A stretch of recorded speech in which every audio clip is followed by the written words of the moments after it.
Os irmãos já estão acostumados, né? Todo panorama eu preciso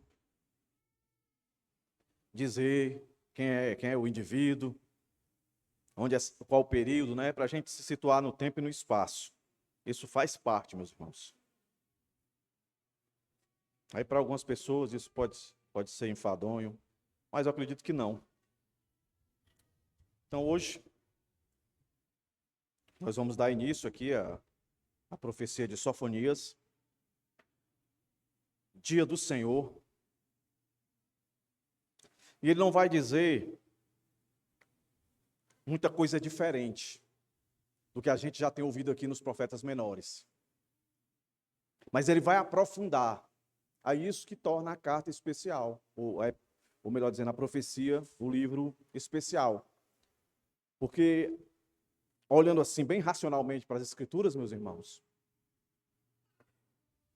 o que define ela como Escritura, como palavra de Deus, não é todas as vezes que a gente abrir, a gente lê coisa nova. Não. É todas as vezes que a gente abrir, a gente ouvir coisas que a gente já tem costume de ouvir, mas com entendimento mais aprofundado. Essa é a ideia. Entendeu? Se você ler o livro de Sofonias, você vai perceber que é Deus irado de novo, é Deus vai castigar o seu povo, vai destruir os inimigos dele, né? Todo aquele que não confessa ele como Senhor e Salvador, todo aquele que não vive para ele é inimigo dele, ele vai destruir.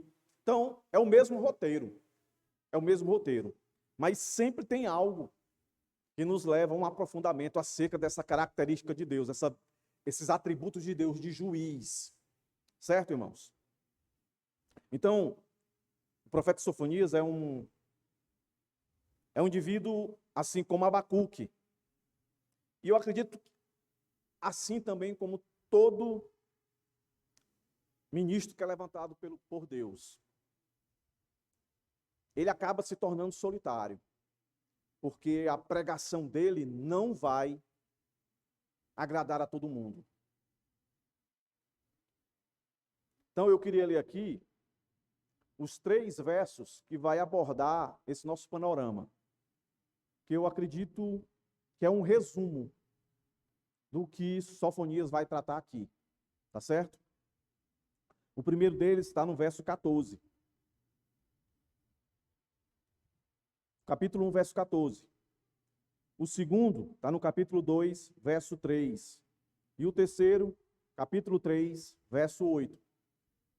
Vamos ler agora e perceba que há uma evolução, uma progressão, tá certo? E é em cima desses 3 versos que a gente vai dividir o nosso texto de hoje, panorâmico, tá bom? Aí depois a gente vai seguir a sequência, verso 1, verso 2 e assim, de acordo com o que Deus for me dirigindo aqui, eu não sei quantos sermões vão dar aqui, certo? Mas vamos começar pelo verso 14. Olha o que aqui diz. Está perto o grande dia do Senhor. Está perto e vem chegando depressa. Atenção, o dia do Senhor é amargo e nele clamarão até os poderosos. Verso 3 do capítulo 2. Busquem o Senhor, todos vocês, os humildes da terra, que cumprem os seus mandamentos. Busquem a justiça, busquem a humildade. Talvez assim vocês sejam poupados no dia da ira do Senhor. Verso 8 do capítulo 3. Portanto, esperem por mim, diz o Senhor. Esperem pelo dia em que eu me levantar para tomar o despojo, porque a minha resolução é ajuntar as nações e congregar os reinos para fazer cair sobre eles a minha indignação e todo o furor da minha ira, porque toda esta terra será consumida pelo fogo do meu zelo. Vamos orar, meus irmãos. Senhor, graças te damos, em primeiro lugar sempre, pela salvação que tu nos deste, por nos sustentar, por nos guardar, por estar sempre presente. Nós, com nossa imaturidade, com os nossos pecados, não usufruímos, Senhor, dessas verdades. Nos comportamos muitas vezes como se o Senhor não estivesse aqui. Como se tudo isso aqui tivesse descontrolado, sem rumo, sem direção. Mais uma vez, Deus, nos ajuda a compreender que Tu és o Senhor, o grande eu sou. E que esse mundo, um dia, já prestou contas contigo. Quando Tu acabou tudo com água. E certamente, como a Tua palavra nos diz em Apocalipse, Tu virá e prestará contas com esse mundo a qual aqui nós vivemos. Até lá, Deus, enche nossos corações de convicção, de satisfação, de alegria, de gratidão, por não ser mais Teu inimigo. Por ter Cristo diante de nós, em nós, com Seu Espírito. E assim, tendo sobre as nossas cabeças, não a Tua ira de destruição, mas a Tua disciplina para a correção. Que possamos nos alegrar, como a Tua palavra nos chama em Hebreus. Ser com a Tua igreja, ser com o Teu povo. Que o Senhor tenha recebido as nossas orações, intercessões, as nossas ofertas e dízimos. E agora, a nossa atenção, Senhor. Fala conosco. Em nome de Jesus, perdoa os nossos pecados. Amém. Amém. Então, como é que eu vou dividir o texto aí, irmãos? Ó. De forma muito simples, né?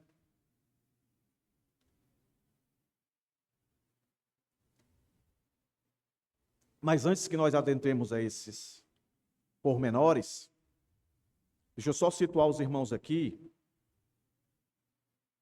acerca do profeta Sofonias. Se você observar o verso 1, ali há uma apresentação. E tudo indica que ele era de família real. Era um homem de posição. Então, se for o caso também, por essas informações que estão aí, e que a gente também encontra em 2 Reis, capítulo 18, de 1 a 7, nesse caso assim, Sofonias seria também primo distante de Josias, que foi um rei que realmente reformou. Porque os irmãos devem lembrar, a caminhada do povo de Deus sempre foi de levantar e cair, levantar e cair. E esse cair estava sempre atrelado à idolatria que os levava a viver uma vida de depravação. Por quê? Vamos lembrar, toda idolatria, todo culto idólatra era sempre regado com promiscuidade. Todos os deuses, ele requeria algum tipo de culto, não é, profano. E o povo de Deus se deixou influenciar muitas vezes. E nesse contexto, Josias é um dos poucos que obedece a Deus, reforma, tira de dentro do templo, né, ídolos, para que o povo volte a adorar a Deus. Então, assim como Abacuque, é o mesmo período de Sofonias. Não é à toa que ele está logo do lado. E Sofonias vem para dizer, de fato, que tudo aquilo que nós ouvimos pela boca de Abacuque, de fato, Deus cumpriu. E pelo segundo verso do nosso estudo de hoje, nosso panorama, é uma ideia de que Deus já deixa eminente aqui para nós, certo? O futuro de um juízo final. Isso fica bem claro, porque ele diz aqui, ó, no capítulo 2, ou no capítulo 3 de Sofonias, no verso 8, que ele vai reunir todas as congregações, dá uma ideia de que algo que ainda não aconteceu por completo, mas que vai acontecer. A data, como a gente já associou a Abacuque, está muito próximo, né, do ano 600, 621 antes de Cristo. E o contexto dele, só lembrando, que é o mesmo de Abacuque, era de corrupção moral profunda, um sistema religioso pervertido, como eu falei, e dominado por sacerdotes infiéis, né, que usurpava, além daquilo que era de direito. sobre aqueles que o Senhor deu para que eles administrassem. E aí ele vem com essa expressão, né, que já apareceu em outros livros, Dia do Senhor. Lembra quando eu falei que nós íamos entrar, ia continuar nos profetas menores? Eu falei assim, irmãos, existe dia para tudo. Dia das mães, dia dos namorados, está chegando aí, né? Dia da consciência negra, daqui a pouco vai ser o dia da consciência branca, amarela, e aí vai, do pequeno, do grande. Mas não se esqueça, está aqui para nos lembrar, existe o dia do Senhor. Dia do Senhor. Então a profecia de Sofonias é uma das mais intensas em termos de condenação, mas também uma das mais esperançosas, meus irmãos, em relação à restauração do remanescente. Deus é justo em seu juízo e fiel em sua misericórdia. E qual a relevância para nós aqui? Nada mais, nada menos para um convite para a gente refletir, fazer uma reflexão espiritual e olhar para nós, para que nós não venhamos a nos deixar ser corrompidos pelo mundo, pelo poder que o mundo quer emanar sobre nós, seja ele de status, posição, de dinheiro.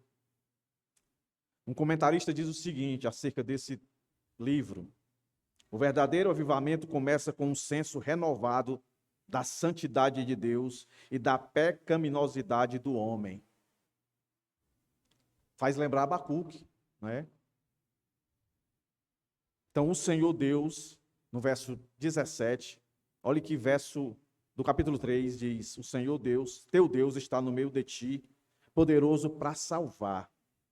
Ele se deleitará em ti com alegria. Ao mesmo tempo que o livro é tão duro, tão pesado, ao mesmo tempo Deus se coloca que sempre estará com aquele que se arrepende. Mas essa percepção aqui é para ser guardada, tá, irmãos? Passaram pela situação difícil, pela crise. O nosso consolo não é Deus nos tirar das dificuldades, mas é a certeza que Ele está conosco. Quando eu comecei a pregar o Antigo Testamento, já faz um tempo, né, que eu venho pregando o Antigo Testamento. E quando ocorria também de eu pregar alguma coisa do Novo Testamento, que sempre a ênfase era no juízo de Deus, no castigo de Deus, sempre acontecia alguma coisa. Sempre acontecia alguma coisa. Aí eu ficava, rapaz, eu vou pregar mais essas coisas de Deus, não. Toda vida que eu prego, acontece uma coisa. Entendeu? Fica difícil a situação. Eu vou pregar só a parte boa. Mas eu não conseguia. E eu não entendia. Aí depois de muito tempo, meus irmãos, eu entendi. Não é porque prego coisa difícil que vão acontecer coisas difíceis. O pregar as coisas difíceis da Bíblia é para justamente nos tornar maduros em meio às coisas difíceis. E eu tenho aprendido isso. Que Deus castiga esse mundo, que Deus julga esse mundo, que Deus desce o seu braço nesse mundo, e os irmãos aqui aprenderam comigo. Deus manda tempestade, Deus manda terremoto, Deus manda pestes, pandemias, Deus manda tudo isso. Para o mundo é sempre para destruição. Para nós, os crentes, por mais que possamos até morrer no meio de um negócio desse, para nós é amadurecimento. Para nós é fortalecimento, é entender que Deus não quer, e esse livro de Sofonias é para nos lembrar isso, ó, Deus não quer que a gente se acostume com esse mundo, por mais que ele seja bom, tenha muita coisa boa para a gente desfrutar, mas nós não podemos esquecer, aqui não é o novo céu e nova terra, aqui não é ainda o reino completo, administrado e dirigido por nosso Deus. Por que isso? Para a gente ter a esperança sempre na promessa do Senhor. E é aí que o nosso texto desenrola. Primeiro ele avisa, né? Verso 14, ele avisa, depois ele faz um chamado para que busque a ele, e o ponto 3, que é o verso 8 do capítulo 3, ele faz uma promessa. Um aviso, um chamado, uma promessa. Todas as vezes que você estiver em um momento de dificuldade, que seja diretamente atacado você, ou então circunstâncias que acabam chegando em você, lembre-se, Deus está querendo te avisar alguma coisa. Deus está te chamando para alguma coisa. Deus está querendo te lembrar alguma coisa. É as promessas dele. Nunca esqueça isso. Dito isso, meus irmãos, olha para o verso 14 e veja que texto, meus irmãos. Aqui, quando nós fizemos um devocional sobre como estudar a Bíblia, esse texto, os versos que nós vamos aqui trabalhar, eles nos chamam a praticar isso. Uma das coisas que a gente aprendeu, como deve estudar a Bíblia, é prestar atenção nos verbos, né? Que sempre dão ordem, que são imperativos, e prestar atenção em palavras que se repetem. Olha aí, ó. Olha o aviso do Senhor aí, ó. Portanto, a minha versão é NAA. Portanto, esperem... perdão, estou lendo já o 8. 14. Está perto o grande dia do Senhor. Está perto e vem chegando depressa. E nele clamarão até os poderosos. Aí perto aparece aí 2 vezes, em sequência. E repetição quer dizer o quê, irmãos? A gente aprendeu. É enfatizar. Indica iminência, urgência, certeza. Certeza de quê? De que o dia do Senhor chegará.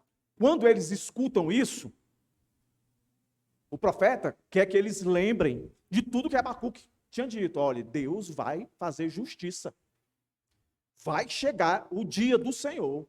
Ele vai punir o povo dele através de outro povo e depois ele vai punir esse povo. E quando nós lemos esse texto aqui, porque o texto vai terminar dizendo, e clamarão até os poderosos. E eu sempre, e é para ser assim, aplicar para os nossos dias. Tem muita gente se achando poderosa no Brasil. E não é de hoje. Não é de agora. Gente achando que o poder que foi lhe dado o torna um ser poderoso. Não. Poderoso é o nosso Deus. Deus não tem poder, ele é o próprio poder. Meus irmãos, o mundo deveria saber disso. E deveria tremer. É como se Deus estivesse dizendo assim, eu estou vendo tudo. E eu estou vindo rápido. Mas vocês estão tão desligados de quem é o dono de tudo isso, de quem de fato é o poderoso, que vocês não estão percebendo o quanto perto eu estou.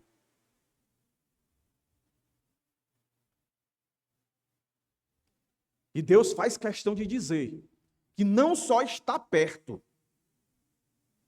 e o perto é urgente, eu estou vindo, qualquer hora, para eles já aconteceu, não é? Mas ele vai e diz agora, ó, atenção, esse atenção aí é para se parar e não só ouvir, mas escutar, não só entender, mas compreender. Tá, irmãos? Entender, o máximo que pode alcançar é a mente, é o cérebro. Agora, o compreender é descer para o coração. É você saber o que significa de fato isso. Porque se eu perguntasse, meus irmãos, esse texto está dizendo que Deus vai vir. E ele vai vir depressa. Todo mundo aqui vai entender. Saber que um Deus vai vir, estar vindo e vai vir depressa. Agora, compreender é entender quem é esse Deus. O que está causando isso nele, ao ponto dele dizer isso. Isso é compreender sempre o coração. Aí as entranhas, sabe, levar você à reflexão e pensar. Aí se você é um incrédulo, Você procurar nele uma resposta para esse livramento. Porque a imagem que eu tenho e que eu faço desse verso é Deus vindo zangado. Ele vindo resolver uma situação difícil. Então, se eu sou um ímpio, eu quero me resolver com ele. Se eu sou um cristão, se eu sou um crente que já me resolvi com ele, vai doer, vai machucar, vai balançar as estruturas, porque não vai me tirar do meio para resolver o conflito. Todos os textos da Bíblia mostram assim, inclusive quando o Senhor está falando da volta dele triunfante, ele vai chegar no meio do caos e só depois, tem todo um protocolo, ele vai tirar os seus. Então, o que é que caberia a mim? Confiar. Ele sabe o que está fazendo. E ao mesmo tempo, usando o linguajar de Lucas, erguer os olhos e dizer, a minha redenção chegou. Pressa, muita pressa. Essa palavrinha dá essa ideia. Intensidade. A ideia de velocidade. Dando uma ideia de que esse juízo já está acontecendo. Está entendendo, irmãos? Não é que vai acontecer, já está acontecendo. E para nós aqui já começou faz tempo. Aí lembra que, de vez em quando eu digo para os irmãos aqui, irmãos, às vezes a gente fica falando de um juízo de Deus só para o futuro. Só para o futuro. Mas quando a gente lê a Bíblia, a gente tem lido aqui bastante os profetas menores, a gente vê que uma das maiores ações de Deus, se você pegar a Bíblia e for consultar milagres e comparar com uma mão de juízo, de destruição e castigo, a Bíblia vai ficar pequena. Deus agiu com muito mais juízo e disciplina do que com bênçãos, com maravilhas e prodígios. Não é não, irmãos? Você lê Êxodo, está lá, aquelas maravilhas que o Senhor fez. Aí de lá para frente, o que é que acontece? É só juízo de Deus, castigando o seu povo e destruindo os inimigos. E por que que hoje não está assim? Está assim, é porque a gente perdeu essa percepção. Nada acontece por acaso, Deus está agindo. Essa expressão aqui, ó, rápido, depressa, e atrelada ao dia do Senhor ser amargo, não é um negócio legal. Entendeu? Não é esse Deus que é pintado, infelizmente, por muitas igrejas. Um Deus que é só amor, só amor. O Deus que o mundo pinta é o Deus que tem relação com a imagem que a gente tem de um pai que faz vista grossa para os defeitos do filho. Simplesmente por ser filho, então ele erra, eu abraço ele, eu vou dar carinho a ele, porque se eu der carinho e amor a ele, ele não vai errar mais. Não é assim que funciona. Aí o texto está dizendo para a gente que ele está perto, é o dia dele, e ele vem chegando depressa. Atenção, o dia do Senhor é amargo. É amargo. Quando você lê Joel 2, 1, 2, lá vai dizer assim, tremam todos os moradores da terra. Quando você lê Amós, e nós passamos por eles, Joel, Amós 5,18, ai dos que desejam o dia do Senhor. O contexto lá, né, as pessoas desejando, não. É tipo assim, fazendo as coisas ruins, estão desejando o dia do Senhor. Tipo assim, né, você está em casa fazendo algo que é errado. Aí a tua mãe vai e diz assim, tu está querendo apanhar, né? Tu está querendo que eu me aproxime de ti, né? É mais ou menos isso. E Apocalipse 6,17, chegou o grande dia da ira deles. Deus vai desferir sobre eles. O dia do Senhor, perceba, a gente vai ver isso. Em todos os livros, e aqui especialmente, está sempre associado à ira de Deus. Deus nunca teve problema de demonstrar esse lado dele irado. Nunca teve problema. Eu fico assim impressionado como as pessoas querem defender Deus de uma coisa que ele nunca pediu para que defendesse. As pessoas vão para o meio da rua, vão pregar o evangelho, e chega lá e diz um monte de coisa, que até faz sentido, mas não é a verdade toda, achando que desse jeito as pessoas vão se converter.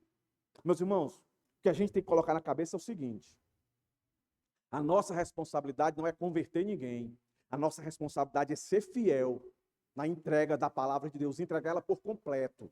E aqui eu não estou dizendo que você vai só falar, olha, se arrepende, você vai para o inferno, você é um pecador. Não. É você ter raciocínio, ter habilidade, pedir a Deus sabedoria para saber colocar as coisas, para saber argumentar na influência e no poder do Espírito Santo, não só na sua cabeça.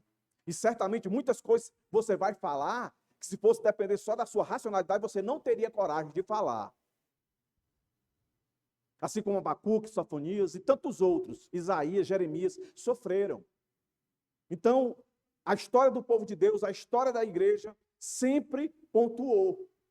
Sempre mostra isso. Eu não sei por que as pessoas insistem em não querer acreditar. O fiel, ele sempre, sempre, sempre vai ser odiado pelo mundo.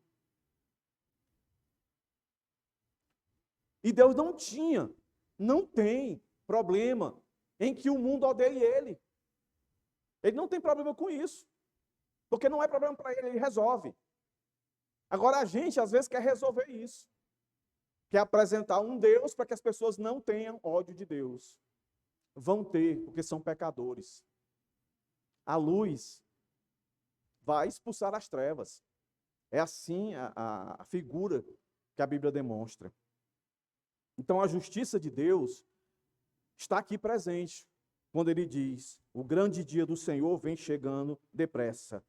O dia do Senhor, duas vezes no mesmo verso, está perto duas vezes, e ele termina dizendo, e nele clamarão até os poderosos. Os poderosos aqui são os reis da época. Qual a aplicação que a gente pode tirar desse verso aqui, meus irmãos? Devemos viver conscientes da realidade do juízo de Deus. Não é uma metáfora, nenhuma lenda apocalíptica. O dia do Senhor virá pessoalmente. E aí não tem mais como. Se alguém insistir, achar que isso aqui é metafórico, um dia isso aqui vai acontecer de uma vez por todas. E aí não tem mais salvação. Então a pergunta que a gente deveria fazer para o mundo, você está preparado para o dia do Senhor? Que esse dia vem acontecendo e a gente não se percebe muito. De repente, o dia do Senhor hoje, para a Ucrânia, para tudo que está acontecendo lá. De repente, o dia do Senhor, para a Venezuela, de repente, o dia do Senhor pode começar também aqui no Brasil. Se não estiver acontecendo e a gente não está vendo. Mas olhando para o futuro e olhando para o passado, esse dia existe.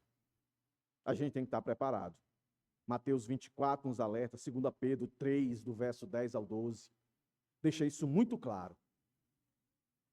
Mas Deus sempre é bom. Deus é bom e não tem como medi-lo.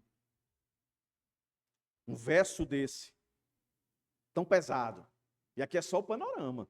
Se você der uma baixada no olho assim para o verso 15, dá para perder até a fome.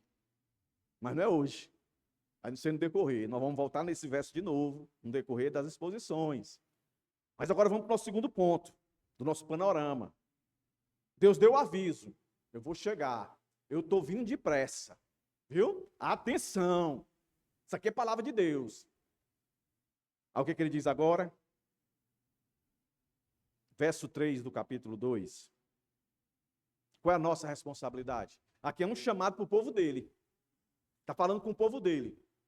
O mesmo povo lá de Abacuque, o mesmo povo de Joel, de Amós. Certo? Ele diz,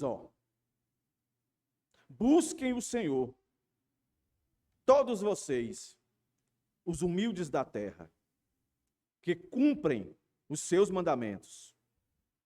Busquem a justiça. Busquem a humildade. Só que na minha versão tem 3 vezes. Busque, busque, busque. Talvez assim vocês sejam poupados no dia da ira do Senhor. Dia do Senhor é o dia da ira.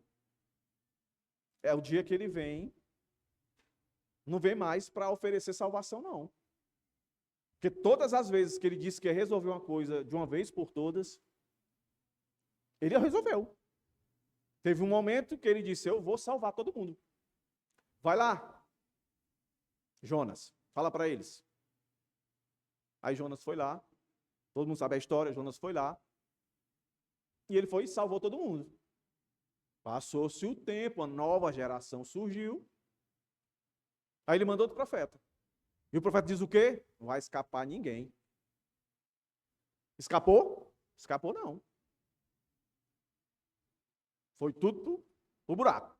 Morreu tudinho. Mas olha que impressionante. Esse texto, ele pode dar-nos duas percepções. A primeira delas, esse busca pode estar relacionado a pessoas que até então ignoravam Deus, se submetia a outros deuses. E isso era um comportamento arrogante e soberbo. Aí Deus diz, busque a mim. Enquanto vocês têm tempo. Busque a mim. Sejam justos. Sejam humildes. Talvez assim, quando eu chegar para resolver, eu encontre vocês assim, em arrependimento, e a minha ira não venha sobre vocês. Essa é a primeira. A segunda percepção é Deus dizendo, para os seus, eu estou mais com essa. Deus dizendo para os seus, olhe, não se deixe influenciar por esse povo ímpio, perverso, idólatra, gananciosos, opressores. Andem na justiça, cumpram os mandamentos, sejam humildes. Sejam humildes, não sejam arrogantes, porque senão vai sobrar para vocês. E aí eu entendo que a ira aqui é a ira de disciplina, é a ira de castigo, entendeu?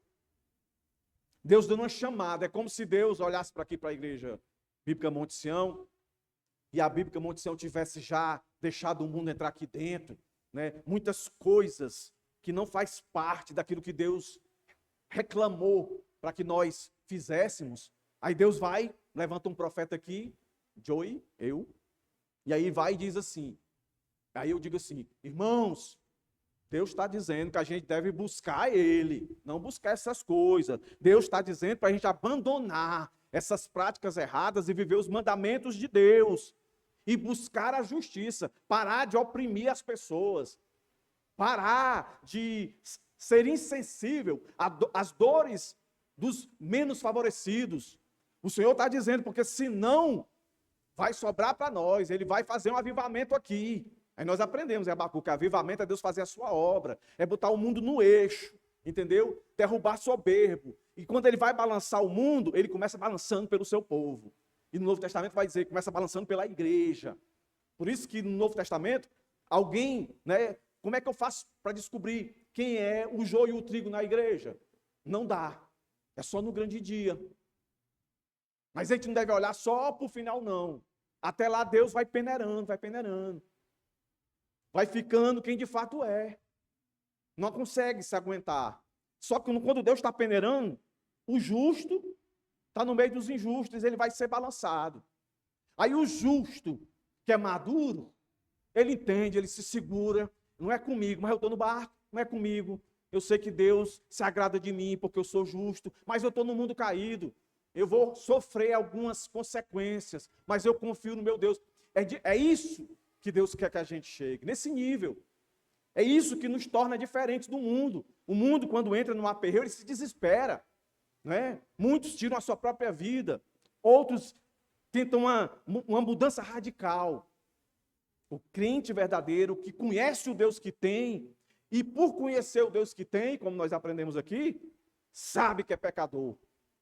Sabe que merecia, era a ira de destruição. Aí nessa hora, meu amigo, meu irmão, o que é que a gente tem que fazer se a gente se reconhece como cristão? É viver por fé, como Abacuque nos ensinou. Então veja, o buscai aí é uma resposta ativa ao anúncio Não é buscar passivamente, ativamente, Senhor. É um chamado, é dirigido aos humildes, que podia ser traduzido também como os mansos, como está lá em Salmo 37, 11 e Mateus 5, 5. E aí o texto diz que cumprem os seus mandamentos.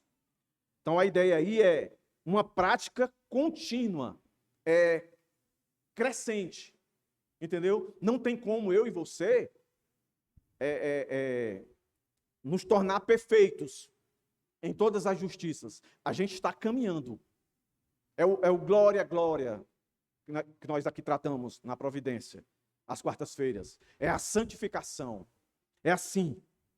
Então, esse versículo aqui, comparando, colocando do lado do 1,14, nos dá a certeza do juízo, mas há um apelo à busca da justiça, como uma possibilidade de livramento. Então, o uso reiterado, né, desse buscar, dá a ideia de uma ênfase de sempre estar se arrependendo. Porque, meus irmãos, por muito tempo, nós não, porque nós estudamos a Bíblia, a gente compreende que arrependimento é todo dia. Lógico que há um arrependimento que muda a história, é o arrependimento para a salvação, né? Mas, depois disso, a gente não tem que se arrepender mais? Sim, está aqui mais um texto nos chamando. Buscar a Deus é estar se arrependendo. Todos os dias nós pecamos, ou por ação ou por omissão. Ou, como costuma dizer, foi sem querer, né? Não há nada sem querer. Então, buscar o Senhor é essa a ideia. Então, podia parafrasear o texto e ficar assim: buscar o Senhor, vós todos os mansos da terra, que cumprem o seu juízo, buscai a justiça, buscai a mansidão, porventura sereis escondidos do dia da ira do Senhor? Essa é a ideia. Então, o que é que Sofonias oferece aqui? Nada mais do que Isaías já falou, Mateus e os Salmos. Salmo 34, 18, diz o quê? Perto está o Senhor dos que têm um coração quebrantado, manso, humilde, que sabe quem é e sabe de quem ele está diante. Isaías vai dizer: buscai ao Senhor enquanto se pode achar. E Mateus, eu já disse aqui, vou repetir: bem-aventurados os mansos, porque dele é o reino dos céus. Então essa busca envolve fé. E não foi isso que o Senhor disse? Nos momentos de dificuldade, onde Ele está fazendo, avivando a sua obra, a sua criação, todos. O que é que um crente tem que fazer? Ele disse: o meu justo vive por fé. Aqui ele está dizendo: o meu justo vive por fé, e essa fé na prática é me buscando com humildade, com mansidão. É dizendo muitas vezes: Senhor, eu não estou entendendo, mas eu compreendo. Entendeu? Eu não estou entendendo por completo, mas eu compreendo que tu é Deus, que tu sabe o que está fazendo. Isso é para trazer sossego para nós no meio de tanta palavra dura do Senhor. O verso 3 está aqui para isso, meus irmãos, para dar aquela tranquilidade para nós. Porque o verso 14 é aquele aviso: eu estou vindo, eu venho. O verso 3 do capítulo 2 é: aqueles que me buscam, a minha ira não vai estar sobre a cabeça dele. Por mais que ele sofra as consequências, mas a minha ira não vai estar sobre a cabeça dele.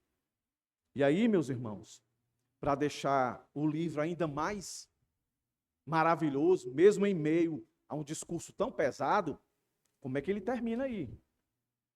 É a ideia de que ele é soberano aqui, sabe? É aqueles atributos: onipotência, onisciência, onipresença. Está aqui. É aquele atributo de grandeza, sabe? Aquele atributo de extraordinário, sabe? Que não tem como medir, sabe? Alcançar. Olha o que ele vai dizer aqui, ó. E o portanto, né, ó, da ideia de uma conclusão. Ele vai dizer, ó: Portanto, esperem. E aí, meus irmãos, é uma ordem. Esperem. Por quem? Por mim. Esperem por mim. Olha aí, irmãos. Diz o Senhor: esperem pelo dia em que eu tomar o despojo. Ó, se tem uma coisa que mais Deus sente por nós, é quando somos injustiçados. Quando aquilo que é de direito nosso é tomado. Por isso a expressão lá, os poderosos. Normalmente quem faz isso é quem tem poder. Mas Deus está dizendo, ó, esperem pelo dia em que eu me levantar para tomar os despojos. Vai tomar tudo aquilo que foi roubado do seu povo. Mas o ponto aqui, eu não quero que você olhe para as coisas materiais. Eu quero que, se você um dia confessou Cristo como Senhor e Salvador, eu quero que você olhe para esse texto e se alegre por você ter algo que é infinitamente, incalculavelmente maior do que qualquer coisa. O próprio Deus a seu favor. Porque Paulo entendeu isso e Paulo sofreu muitas injustiças. Paulo sofreu muito a ponto de pedir a Deus, orar insistentemente. Minha graça te basta. Aí ele entendeu e deixou lá em Romanos escrito: se Deus é por nós, quem será contra nós? Eu não quero minimizar a sua dor, o seu sofrimento. Eu não sei. Conheço alguns irmãos aqui que estão passando por algumas lutas, sejam físicas, emocionais, sejam materiais. Mas, nessa hora, lembre quem é teu Deus. Se Deus é por ti, quem será contra ti? É isso que Paulo está querendo que a gente entenda lá. E aqui o profeta Sofonias, ele entendeu isso que é que o povo entenda. Olha, Deus vai bater, Deus vai machucar, mas confie nele, esperem por ele. Olha aí, espere. E dá um tom escatológico, né? E esse esperar aí também, como buscar, meus irmãos, é a ideia de agir, não é ficar em passividade. É estar numa expectativa reverente que Deus virá. É a expressão me levantar, também interessante, ó. Esperem pelo dia em que eu me levantar. Olha aí, irmãos, que interessante isso. Dá a ideia, meus irmãos, de agir em seu favor. Vou tentar ilustrar isso aqui para você entender melhor. De repente alguém está fazendo alguma coisa com você e tem parentes seus, amigos seus que lhe conhecem. E aí ninguém vai por você. Aí você passa por essa situação, aí depois você, conversando com essas pessoas em particular, você vai usar a expressão: não, estava lá numa aflição, estava lá numa dificuldade, e nenhum de vocês se levantou para me ajudar. Quando você fala isso, você está falando literalmente porque a pessoa não se levantou, ficou de pé? O que você está querendo dizer é que ela não agiu em seu favor. Aí o texto aqui está dizendo, é isso, Deus, ele vai agir em seu favor. Mesmo castigando você, é para o seu bem. Para que você não esqueça que não existe outro Deus maior. Que toda a provisão, tudo aquilo que você deseja de bom, não vem das suas mãos e nem de homem poderoso nenhum. São todos instrumentos de Deus, vem da mão de Deus. É aquilo que nós estamos estudando aqui sobre a providência de Deus. A extensão e a natureza. A extensão, tudo. Até um peixinho, lá no mar, nadando agora. Está lá no mar, estou com fome. Aí aparece algo para ele comer, é Deus providenciando. Um peixinho que vai multiplicar, é Deus, o poder de Deus lá emanando. Aí a natureza, é Deus agindo por tudo e por todos. Aí aqui o texto diz: eu me levantar para tomar o despojo, porque a minha resolução é ajuntar as nações e congregar os reinos, para fazer cair sobre eles a minha indignação e todo o furor da minha ira. Olha aí, irmãos. Aí tu tá com medo de quê? Entra governo, sai governo. Vai ficar apertado, pode ficar mais apertado ainda. Se não ficar apertado, o mundo é dele, do Senhor. E um dia todos, isso tem confortado meu coração. Porque, como eu disse, meus irmãos, não tem coisa pior do que você ser injustiçado. Não tem coisa pior, isso mexe com a gente. Isso deveria nos fazer olhar para Deus e entender que, de fato, Deus não poderia ser outro Deus fora desse aqui. Se a gente fica indignado, cheio de ira, quando as pessoas tiram aquilo que deveria ser nosso, em tudo, seja bem material, seja de uma posição, seja de algo intelectual. Eu me lembro de um filme que eu assisti, americano gosta dessas coisas, né? Tipo Olimpíadas, coisa assim. E tinham que apresentar um trabalho. E tinha um aluno lá que o cara era fora da curva. Mas em todo canto tem um invejoso. Tem aquele que quer ser aquilo que ele não é. Resumindo, o grande dia, o ginásio lotado para ver a palestra dos dois finalistas. Quem foi que ficou? O fora da curva e o invejoso. Só que minutos antes de subir, o indivíduo invejoso conseguiu o material, a pesquisa, todo o roteiro do fora da curva. E ele deu um jeito de se apresentar primeiro. E ele foi lá, se apresentou como dele, tudo aquilo que o fora da curva tinha feito. E aí ele, quando foi a vez dele, ele teve que improvisar, porque senão ele seria acusado de plágio. Ele teve que improvisar. E ele improvisou, mas quem acabou ganhando foi o primeiro. Mas, na verdade, não foi o primeiro que ganhou, foi o trabalho dele que ganhou. E aí todo mundo ovaciona o cara e tal, e tal, e tal. E a atitude do indivíduo é a atitude que todo crente deveria ter. A nossa justiça vem do Senhor. Aí o filme vai e termina assim. Ele tem um encontro em particular com ele, com o invejoso, e o fora da curva diz assim: ó, todo mundo está dando honra e glória para você. Isso é injusto. Mas aqui, ó, entre eu e você, você sabe. Você sabe quem foi que ganhou. E você vai morrer com isso. Você sabe quem foi que ganhou. Essa deveria ser a nossa atitude, em confiar em Deus. Está quebrando tudo? Lembra desses versos. Lembra principalmente desse verso aqui. E a parte final do verso, se o indivíduo não tremeu, é para cair, ó. Porque toda esta terra será consumida pelo fogo do meu zelo. Esta terra qual, irmãos?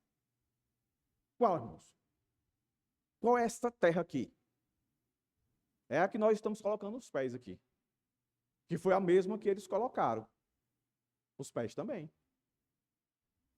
Então, olhe para esse texto. Então, vejam. Esse texto agora, ele volta lá no nosso primeiro verso, 1,14. Deus não deixando nenhuma dúvida. Um juízo universal, ardente, inescapável. E os verbos que estão aqui nesse pequeno verso, que é até grande, né? É Deus dizendo: o meu poder é imbatível. O meu poder é ativo. Sempre foi. Tem gente, crente, que acho que é muito pelo imaginário da gente, das coisas que a gente assiste, né? Quando era pivete, assistia lá os Power Rangers, aí faz aquele, aí sai, né, poder das mãos dele, né? Vai assistir esses da Marvel aí, sai poder não sei da onde. E a gente acha que o nosso Deus é assim, é poder assim, sair naqueles raios, né? E de que ele não está fazendo nada, mas vai chegar uma hora que ele vai mandar um, sei lá, como é que chama, né? Não. O poder de Deus é Deus agindo. Deus fazendo, nunca deixou. Ele não tirou as mãos do mundo, irmãos. Desde o dia que ele disse, haja luz, e foi organizando tudo, de lá para nós, de lá até aqui, né? Para Deus é sempre o aqui e agora. É sempre a mesma terra.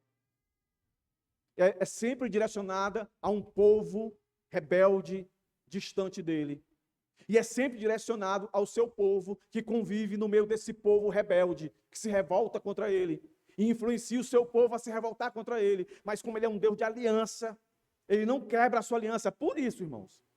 É por isso. Se a gente não foi salvo por obras, a gente é mantido a salvo, não é por nossas obras, não, porque a gente faz muito mais coisa para ofender a Deus do que para agradá-lo. É sempre por graça. Por graça e misericórdia. Então aqui Deus fala de um momento futuro, em que ele julgará todas as nações. Mas o chamado ao seu povo nada mais é do que, olha aí, verso 8, ó. Esperem por mim. Como é que você está esperando Deus, hein? Como é que você está esperando Deus? Hã? Ele já disse como é que vem. Mateus 24, lê lá. É daquele jeito que ele vem. Viu? O mundo vai tremer as bases. Essa vinda do Senhor vai sacudir. Quando ele morreu, houve uma escuridão. Mas quando ele vier, o negócio vai ser... E a Bíblia diz que todo olho verá. Todo olho verá. Mas vão existir dois tipos de olhares. Os olhares daquele que diz, ai, já era. E daqueles que diz, aleluia, Maranata, vem, Senhor Deus. Onde é que você está? Qual é o grupo de olhar que você está? O chamado aqui, meus irmãos, de Sofonias, é para a gente lembrar disso. Viver nesse mundo é muito bom, meus irmãos. Mas nós não podemos nos apaixonar por esse mundo, nos dedicar de corpo e alma a esse mundo. Se temos que nos dedicar de corpo e alma nesse mundo, é para agradar o Senhor. Se é filho, ser um bom filho. Se é pai, ser um bom pai. Se é marido, ser um bom marido. Se é esposa, ser uma boa esposa. Se é um crente, ser o melhor possível para a honra e glória do Senhor. Mas esse verso 8, que diz, esperem por mim, esperem, eu vou me levantar. Meus irmãos, é para trazer assim pelo menos para mim, traz um conforto e uma segurança. Que eu consigo enxergar, mesmo vivendo uma situação, né, que eu não desejaria que ninguém estivesse vivendo. Então, eu parto para a conclusão aqui, meus irmãos. Esses 3 versos, desse panorama, desse livro tão fantástico. E peço a você, leia, releia, anote alguma coisa, que certamente Deus vai fortalecer a sua fé. Você vai se tornando cada vez mais esse da qual o Senhor chamou por Abacuque, que nós sejamos. O justo vive por fé. Porque eu já vi vários relatos de pessoas, inclusive da minha esposa, que gosta de anotar as pregações e anotar algumas coisas e ler. E de outros irmãos. Poxa, tu falou isso aqui, eu achei profundo. Eu não falei isso aí. Eu não falei isso aí. Foi o Espírito Santo, na hora que eu estava lendo, falando e você anotando, você não percebeu, e ele sussurrou e você anotou, mas eu não falei. Pode olhar, eu não falei. Então, meus irmãos, é um momento assim maravilhoso. Quando a igreja se prepara para ouvir. Né? Não é só a responsabilidade do pastor e de quem prega se preparar para pregar. A igreja precisa se preparar para ouvir. Então, leia, releia. Mas aqui, que nós aprendemos no verso 14, 3, 8 de cada capítulo. Primeiro, o anúncio eminente do dia do Senhor. Depois, o convite à busca da justiça como resposta piedosa. E, por fim, a confirmação de um juízo universal, consumador e final. Aí nós percebemos que o profeta usou palavras, que aí nós colocamos e vemos, enxergamos como verbos, mostrando a intensidade e as repetições, a ênfase, para que fique marcado: o Senhor virá. O juízo de Deus vem, o arrependimento é possível, busquem, e a esperança é certa. Esperem no Senhor. Então grave isso. O livro de Sofonias, ele diz: o juízo de Deus é certo, preparem-se. O arrependimento é possível, busquem. A esperança é certa, esperem. Então, ao ler Sofonias, é ser confrontado com a santidade de Deus e consolado por sua graça. E eu findo dizendo, em tempos de relativismo moral que nós estamos vivendo, Sofonias nos lembra que Deus não muda. Ele continua sendo o mesmo Deus.